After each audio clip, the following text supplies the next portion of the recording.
খাদান national প্লেক্স box অফিসে শুধু একটাই গান চলবে ভাই, রাজার রাজা এলো, রাজার রাজা এলো, রাজার রাজা। হাই এভরিওয়ান, এই ভাস্কর। আজকে কথা বলবো খাদান মুভিটি, যেটি 2024 সালে ডিসেম্বর মাসে 20 তারিখে মুক্তি পেয়ে গেছিলো, যেখানে আমাদের বাংলার সুপারস্টার দেব, ইধিকা এরা সবাই অভিনয় করেছে। এবং সেই সিনেমাটারই কিন্তু খাদান খাদান ছবিটারই কিন্তু আজকে কথা বলবো।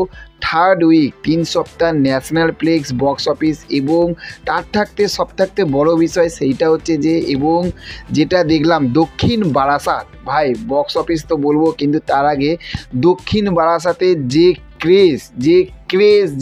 ক্রেজ যে মারাত্মক দর্শকের উন্মাদনা ভাই, যেন মনে হচ্ছে আবার এটা যেন সে বেঙ্গল ট্যুরই হচ্ছে।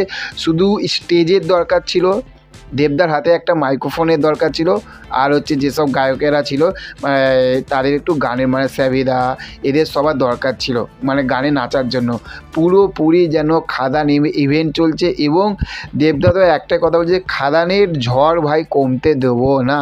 আজ খাদানের ঝড় কমতে দিচ্ছে না বলে কিন্তু আজ খাদানের এই রকমভাবে ন্যাশনাল প্লেক্সের বক্স অফিস কালেকশান এসেছে। নাহলে একটা কমার্শিয়াল সিনেমার 3 সপ্তাহে যে কালেকশান বক্স অফিসটা এসেছে, মাথা খারাপ হয়ে যাবে। মাল্টিপ্লেক্স বক্স অফিস, যেখানে আইনক্স, পিভিআর এইগুলো, সিনেপলিস এইগুলো থাকবে, যেখানে খাদানের থার্ড উইকে 3 সপ্তাহ এসে total box office approx income করে নিয়েছে 38 লক্ষ টাকা। 38 লক্ষ টাকা বক্স অফিস ইনকাম, যেই টাকাটা ইনকাম করে নিয়েছে। এবং যেটা আমি ন্যাশনাল প্লেক্স বলছি, এটা আপনারা অবশ্যই জানেন যে এটা ন্যাশনালও রিলিজ পেয়েছে। ওয়েস্ট বেঙ্গল থাকতেই শুধু ইনকাম করেছে 29 লাখ রুপিস। এটা কিন্তু মাল্টিপ্লেক্স বক্স অফিস কিন্তু 29 লক্ষ টাকা বক্স অফিস কালেকশান এনেছে খাদান এই সিনেমাটি।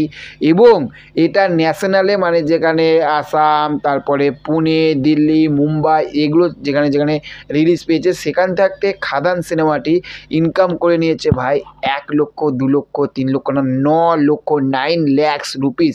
এবার ভেবে দেখুন, এই যে বক্স অফিসটা যেটা মাল্টিপ্লেক্স থাকতে এসেছে, এটা কিন্তু একটা বুঝতে হবে, এটা কিন্তু একটা কমার্শিয়াল সিনেমার বক্স অফিস নট।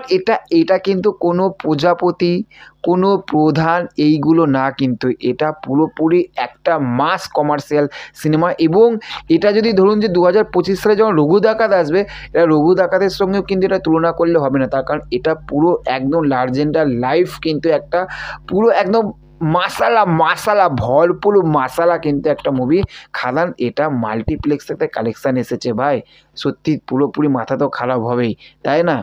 তবে এই বক্স অফিসগুলো জানাতেও এত ভালো লাগছে, তার কারণ হচ্ছে যে বাংলা সিনেমা এইরকম আসছে। এবং দেবদার মুখে একটাই কথা, সেটা হচ্ছে যে 2026 থেকে 27 সালের মধ্যে, ধরুন 27 থেকে 28, এটাই বলছে যে যেটা 20 কোটি যাচ্ছে, সেটার টার্গেট কিন্তু দেবদার 50 কোটি থাকবে। তাহলে মানুষটার ভীষণ ভাবুন একবার, তাই না?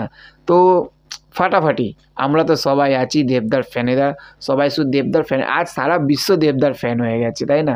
তো চলুন, দেখা হচ্ছে পরবর্তী ভিডিওতে। ভালো থাকবেন আপনারা। আর চ্যানেলে যদি নতুন হয়ে থাকেন, তাহলে চ্যানেলটিকে কিন্তু অবশ্যই সাবস্ক্রাইব করে পাশে থাকবেন। Okay, thank you, have a nice day, tata, bye by.